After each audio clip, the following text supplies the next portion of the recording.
Exams का season है और पढ़ाई बहुत करनी है, तो बेल आइकन दबाइए और चैनल को सब्सक्राइब कीजिए, वरना जो है माता रानी कृपा नहीं देगी। आए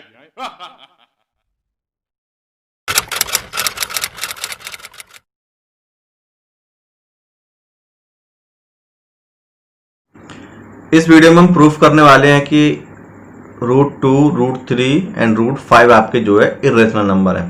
ठीक है, इसके अलावा √2, √5 एंड इसके अलावा आपका √6, √7, √8, √10, √11, √12, ठीक है, सो ऑन आपके सारे इरेशनल नंबर है। मतलब आपके ऐसे नंबर जो आपके नॉन परफेक्ट स्क्वायर हैं और वो आपके स्क्वायर रूट में है, तो वो आपके सारे कैसे होंगे, इरेशनल होंगे। ठीक है, ऐसे आपका √4, √9, √16, √25 ये आपके जो है रेशनल है, बिकॉज ये आपके परफेक्ट स्क्वायर नंबर है। ठीक है, इस वीडियो में हम प्रूफ करेंगे कि आपके √2, √3 एंड √5 जो है इरेशनल है। ठीक है, √2, √3 एंड √5 के अलावा अनदर नंबर भी हो सकते हैं रूट में जो आपके नॉन परफेक्ट स्क्वायर नंबर, जैसे आपका 6, 7, 8, 10, 11, 12, 13, 14, 15, 17। ठीक है, ये आपके सारे इरेशनल नंबर है। तो आपके ऐसे जो भी नंबर है जो आपके स्क्वायर रूट में हो एंड आपके नॉन परफेक्ट स्क्वायर, वो सारे आपके इरेशनल है। ठीक है, एंड अगर आपका नंबर स्क्वायर रूट में है बट आपका वो परफेक्ट स्क्वायर नंबर है, तो वो आपके इरेशनल नहीं होंगे, रेशनल होंगे। ठीक है, नाउ फर्स्ट ऑफ ऑल तो आप ये समझ लीजिए कि आपके जो √2, √3 या √5 या इसके अलावा आपके कोई भी इरेशनल नंबर हो जिनको हमको प्रूफ करना हो, तो इनको हम डायरेक्टली सीधे तरीके से इरेशनल प्रूफ नहीं कर सकते।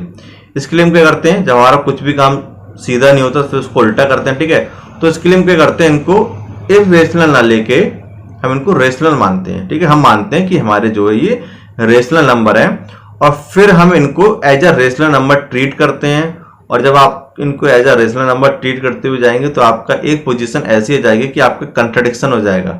ठीक है, और वो कंट्राडिक्शन आपका क्या शो करेगा कि ये आपके रेशनल नहीं है। और जब आपका कंट्राडिक्शन हो जाएगा जो कि रेशनल के अपोजिट होगा, तो जब आपके रेशनल नहीं होंगे तो आपका कैसा बचा, इरेशनल नंबर होता है। ठीक है, एंड जो आपके रेशनल इरेशनल नंबर से रिलेटेड क्वेश्चन है आपके ओनली 2 टाइप के। एक तो आपका ये हो गया, मतलब आपका स्क्वायर रूट के अंदर कोई भी नॉन परफेक्ट स्क्वायर नंबर है। सेकंड आपके इस टाइप के क्वेश्चन है जिसमें आपका एक तो आपका जो है इस टाइप का पूरा होगा, इरेशनल नंबर होगा जैसे आपका, और उसके अलावा उसके मल्टीप्लाई, डिवाइड या प्लस माइनस में कुछ भी होगा, या आपका वो भी डिवाइड में हो सकता है। ठीक है, जैसे आपका है मान लो 1/√2। ठीक है, तो उसमें आपके √2 डिवाइड में पहुंच गया, ये आपका 2√2, 3√2। ठीक है, ये आपका 2 और 3 मल्टीप्लाई में आ गया, ये आपका 2√2 + 1, ये आपका 3√2 - 1/2। ठीक है, तो आप एक तो आपके हो गए बिल्कुल नॉर्मल √2, √3, √5, आगे पीछे कुछ भी नहीं है। और सेकंड टाइप के आपके ये हो गए, मतलब √2 डिवाइड में पहुंच गया या कुछ भी और मल्टीप्लाई में आ गया और प्लस माइनस में भी आ गया। ठीक है, तो आपके ओनली 2 ही टाइप के क्वेश्चन है, एक तो डायरेक्ट वाले और इस टाइप के, एंड बोथ को हम इरेशनल नंबर मान के करेंगे और इसको हम बोलते हैं मेथड ऑफ कंट्राडिक्शन। ठीक है, एंड आपका जो बोथ टाइप में जो कंट्राडिक्शन होगा उसका जो प्रोसेस है वो दोनों में बिल्कुल भी ही डिफरेंट है, कोई भी सिमिलरिटी नहीं है। ठीक है, जो लॉजिक है कंट्राडिक्शन का वो भी आपका बिल्कुल डिफरेंट है, कोई भी सिमिलरिटी नहीं है। ठीक है, तो आपको ध्यान रखना है कि इस टाइप के आपके जो क्वेश्चन होंगे उनका सॉल्यूशन और इनके जो क्वेश्चन होंगे उनके सॉल्यूशन में कोई भी सिमिलरिटी नहीं है। बस इतनी सिमिलरिटी है कि हम रेशनल नंबर मान के सॉल्व करेंगे, कंट्राडिक्शन मेथड से सॉल्व करेंगे, इसके अलावा कोई भी सिमिलरिटी नहीं होगी। ठीक है, इस वीडियो में मैं आपको ओनली √2 के लिए प्रूफ करके दिखाऊंगा, बाकी आपका √3 एंड √5 जो है सेम है, बस आपको डिजिट्स चेंज करनी है। ठीक है, सो हम इसको मेथड ऑफ कंट्राडिक्शन से करेंगे, तो हम इस नंबर को इरेशनल नंबर के क्या मानेंगे, रेशनल। ठीक है, सो फर्स्ट ऑफ ऑल हम क्या लिखेंगे, लेट √2 इज रेशनल। ठीक है,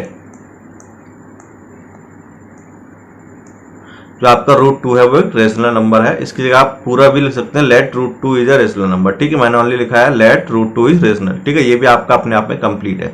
नाउ आपको पता होगा कि आपका कोई भी आपका जो रेशनल नंबर होता है उसको हम P/Q या इसकी जगह आप A/, बी भी लिख सकते हैं, या एक्स अपॉन बाई, या एल अपॉन, मतलब कोई भी आप टू वेरिएबल्स की फॉर्म में न्यूमरेटर अपॉन डिनोमिनेटर की फॉर्म में इसको रिप्रेजेंट कर सकते हैं, आपका कोई भी रेशनल नंबर हो, ठीक है। एंड आपकी कंडीशन क्या थी, जो आपकी क्यू की वैल्यू है वो आपकी 0 नहीं हो सकती, ठीक है।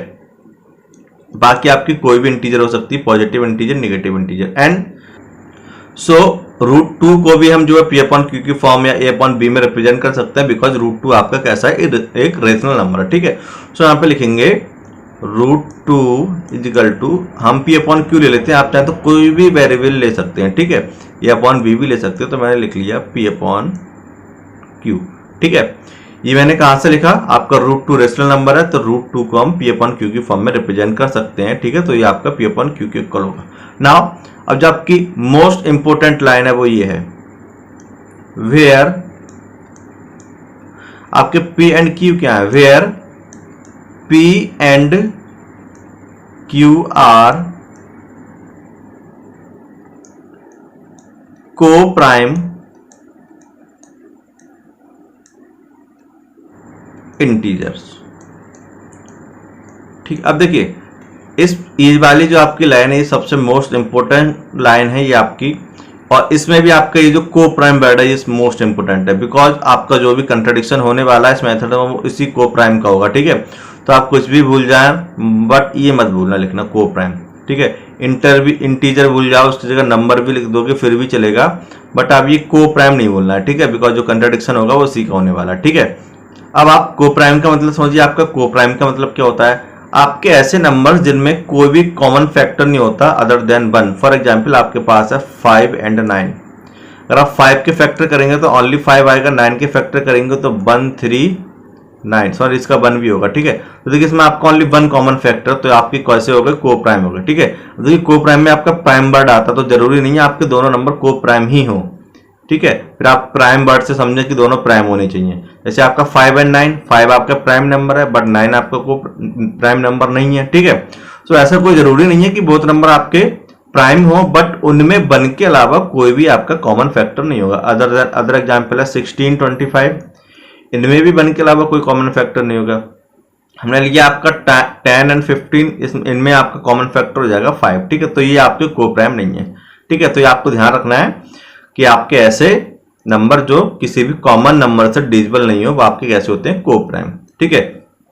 नाउ इसको हम अगेन लिखेंगे √2 is equal to P upon Q, ठीक है। अब आपकी असली कहानी यहां से स्टार्ट होने वाली है। नाउ इस 2 के रूट को मुझे खत्म करना है कैसे भी, और रूट को हम कैसे खत्म कर सकते हैं, स्क्वायर रूट से, ठीक है। तो हम करेंगे ऑन स्क्वायरिंग बोथ साइड, हम बोथ साइड का क्या करेंगे, स्क्वायर करेंगे, ऑन स्क्वायरिंग बोथ साइड्स, हम यहां पे करने वाले हैं बोथ साइड का स्क्वायर। तो √2 का स्क्वायर क्या होगा, हमने इसको पहले तो ऐसे लिख लिया √2 स्क्वायर, और यहां पे आपका हो जाएगा P अपॉन क्यू का होल स्क्वायर, ठीक है।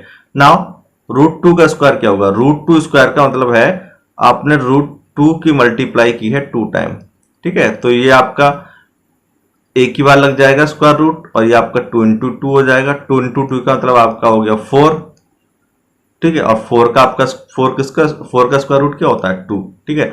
तो इट मीन्स √2 का स्क्वायर का मतलब हो जाएगा 2। तो आप इसको सिंपली ऐसे याद रख सकते हैं, आपके कहीं भी स्क्वायर में है कुछ भी और आपको उसका स्क्वायर रूट फाइंड करना है, तो आप स्क्वायर रूट को हटा दो, आपका जो नंबर बचा वो इसका आंसर हो जाएगा, ठीक है। आपका यहाँ पे √3 होता तो उसका स्क्वायर रूट क्या होता, 3, उसका सॉरी रूट उसका क्या हो जाता 3। आपके यहाँ पे 5 होता तो उसका स्क्वायर क्या हो जाता 5, ठीक है। तो यहाँ पे आपका 2 है, तो 2 का √2 का स्क्वायर आपका क्या हो जाता है 2। एंड यहाँ पे मैं क्या करूंगा, इस ब्रैकेट को ओपन करेंगे तो स्क्वायर आपका P एंड Q दोनों में डिस्ट्रीब्यूट हो जाएगा, तो P स्क्वायर हो जाएगा अपॉन Q स्क्वायर हो जाएगा, ठीक है। नाउ इसको हम थोड़ा क्रॉस मल्टीप्लाई करके सॉल्व करेंगे तो इसके नीचे 1 होगा, तो यहाँ पे आपके ये जाएगा 2Q square is equal to आपका हो जाएगा P स्क्वायर, ठीक है।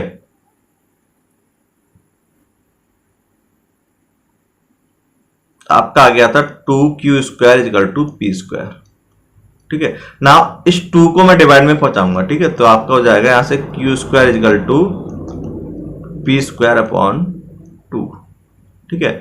अब आप ध्यान से देखिए, इसको मैं थोड़ा चेंज करके लिख लेता हूं, चलो पी स्क्वायर अपॉन 2 को मैं पहले लिखूंगा और क्यू स्क्वायर को बाद में। ठीक है, ये कोई जरूरी नहीं है, बट मैंने ऐसे लिख दिया, आप चाहें तो यहां तक छोड़ सकते हैं इसको। अब आप इसके बाद ध्यान से समझिए, इसका मतलब क्या है कि पी आपका कोई इंटीजर है, उसका स्क्वायर होगा वो भी इंटीजर होगा। मान लो आपका 2 एक इंटीजर है और इसको स्क्वायर करेंगे वो आएगा 4, तो 4 भी इंटीजर होगा आपका। -3 इसका स्क्वायर करेंगे आंसर आएगा 9, तो -3 भी इंटीजर, स्क्वायर किया 9 वो भी इंटीजर। एंड आपका 2 है नीचे वो भी इंटीजर है। और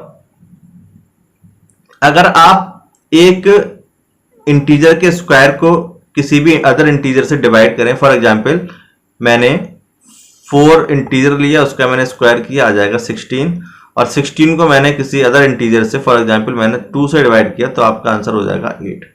ठीक है, अब 8 आपका क्या इंटीजर है। नाउ ये आपकी फ्रैक्शन फॉर्म में नहीं है, क्यों? क्योंकि आपका जो 16 है वो 2 से कंप्लीटली डिविजिबल है। अब मैंने कोई अदर एग्जांपल ले लिया, मैंने ले लिया 3 और 3 का मैंने स्क्वायर किया, आपका आ गया 9, और 9 को मैंने किया 2 से डिवाइड, तो आपका ये डिवाइड नहीं होगा, ये आपका 9/2 ही रहेगा। ठीक है, तो आप इसको ध्यान से देखिए, एक तो आपका ये हो गया और सेकंड आपका हो गया ये।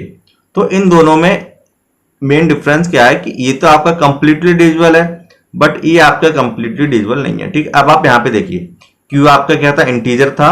ठीक है, और क्यू का स्क्वायर क्या है, वो भी इंटीजर होगा। ठीक है, नाउ पी इंटीजर, 2 भी इंटीजर, पी का स्क्वायर भी इंटीजर, क्यू का स्क्वायर भी इंटीजर, एंड आपने इसको डिवाइड किया तो आपका आंसर भी कैसा आ रहा है, इंटीजर आ रहा है। और आपका आंसर इंटीजर देखिए इस केस में आ रहा है, और इस केस में आपका आंसर इंटीजर नहीं आ रहा है। इस केस में ये तो आपका इसका कंक्लूजन क्या है कि अगर आप एक इंटीजर को अदर इंटीजर से डिवाइड करें और आपका आंसर भी इंटीजर ही आ रहा है, तो वह आपका उसी केस में आएगा जब आपका वो इंटीजर जैसे हम डिवाइड कर रहे हैं कंप्लीटली डिविजिबल होगा। ठीक है, सो इट मींस आपका जो पी स्क्वायर है वो 2 से कंप्लीटली डिविजिबल है, तभी आपका जो आंसर है वो इंटीजर आएगा। जब डिविजिबल नहीं होगा तो आपका आंसर इंटीजर ना होके फ्रैक्शन या नंबर आएगा। ठीक है, सो इसका मतलब हो जाएगा कि it implies that P square is divisible by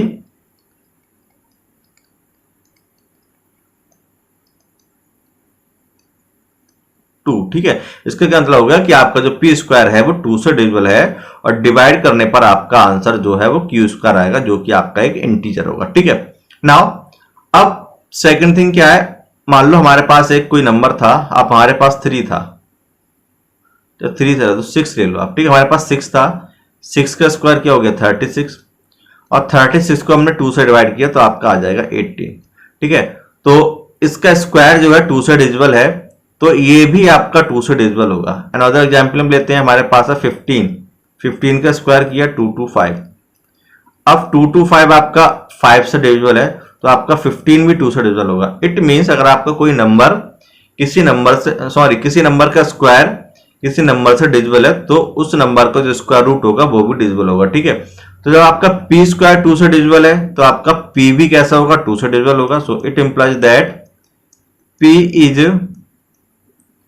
also divisible by 2। ठीक है, तो आपका जो है पी है वो भी कैसा होगा, 2 से डिविजिबल होगा।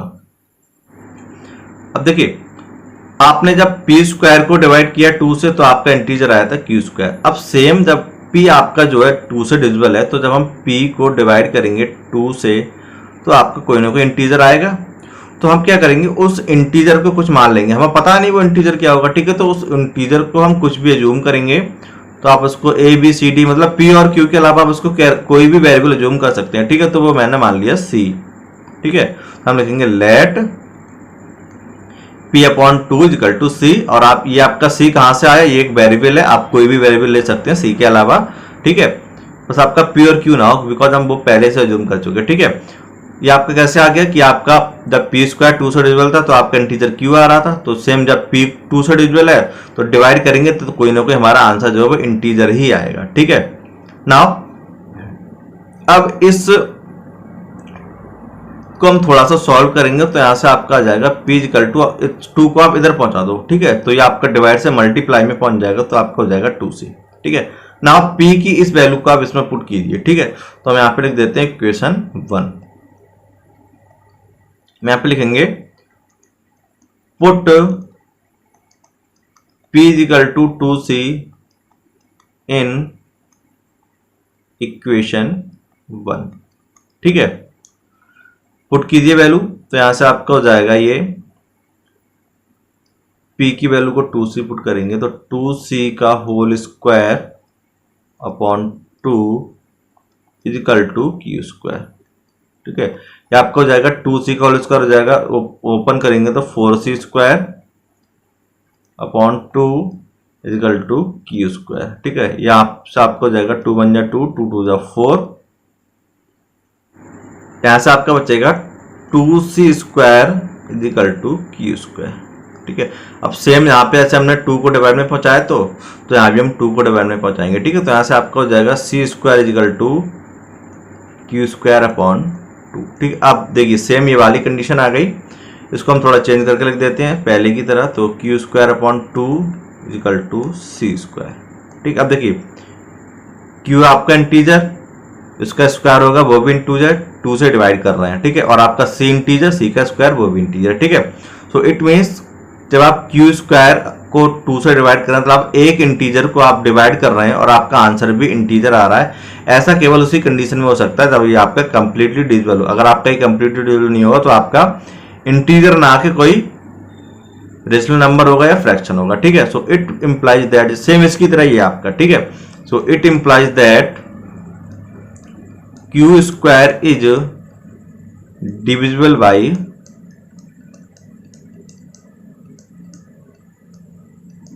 2। ठीक है, तो यहां से क्या मतलब है, आपका जो q है वो भी 2 क्यू स्क्वायर 2 से डिविजिबल होगा। अब सेम मैंने आपको बताया था ऐसे इसमें आपका p स्क्वायर 2 से डिविजिबल था तो आपका p भी होगा। ठीक है, जैसे हमने एग्जाम्पल लिया था 6 का एंड 15 का, तो सेम इस केस में भी जब आपका q स्क्वायर 2 से डिविजिबल है तो आपका q भी 2 से डिविजिबल होगा। ठीक है, so it means it implies that q is also divisible by 2। आपका जो q है वो भी 2 से डिविजिबल होगा। अब देखिए यहीं पे आपका कंट्राडिक्शन आ गया। हमने क्या माना था p एंड q के लिए आपके को प्राइम इंटीजर हैं, को प्राइम का मतलब उनमें कोई भी कॉमन फैक्टर नहीं है, किसी भी सेम नंबर से आपके वो डिवाइड नहीं हो सकते। बट यहाँ पे देखिए आपका कंट्राडिक्शन आ गया, p आपका 2 से डिविजिबल है, q भी आपका 2 से डिविजिबल है, इट मीन्स बोथ आपके कैसे हैं 2 से डिविजिबल है। ठीक है, तो हम यहाँ पे लिखेंगे it is clear that p and q both are divisible by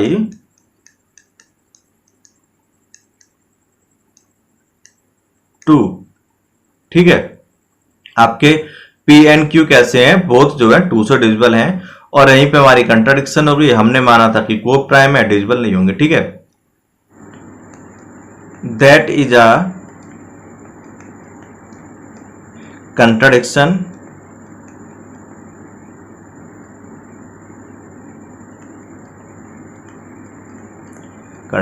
of our assumption, जो कि क्या है हमारी अजम्पशंस की क्या है कंट्राडिक्शन है। ठीक है, सो यहां से आपको क्लियर हो गया, it is clear that p and q both are divisible by 2, that is a contradiction of our assumption, so √2 is irrational. ठीक है, तो आपका जो √2 है वो कैसा है, इरेशनल है, क्योंकि हमारी कंट्राडिक्शन, हमारी जो अजम्पशन थी √2 इरेशनल है, उसका क्या है कंट्राडिक्शन हो चुका है। ठीक है, सो √2 इज इरेशनल। आई होप ये अच्छे से आपको समझ में आ गया होगा। जो आपका इसमें जो मेन समझने लायक चीज थी वो पहले तो यही है कि आपको को प्राइम का ध्यान रखना है, बिकॉज उसी का कंट्राडिक्शन होने वाला है। सेकंड थिंग आपको ये समझ में आना चाहिए कि p स्क्वायर डिविजिबल कैसे हो गया, और जब आपका p स्क्वायर डिविजिबल हो गया तो आपका p भी डिविजिबल कैसे हो गया। एंड मोस्ट इंपोर्टेंट थिंग जो आपको मोस्टली लोग नहीं बताते कि आपका p/2 या कोई भी आपका हो उसको हम c कैसे जूम कर लेते हैं, या कोई भी वेरिएबल हम कैसे लेके आते हैं। ठीक है, एंड नेक्स्ट आपका ये सारा कुछ। ठीक है, अगर आप 3 को प्रूफ करेंगे √3 के लिए तो आपका यहाँ पे 3, यहाँ पे 3, यहाँ पे आपका 2 है, हर जगह 3 आ जाएगा। ठीक है, अगर आप 5 को करेंगे तो जहां भी आपका 2 है वहां आपका 5 आ जाएगा। ठीक है।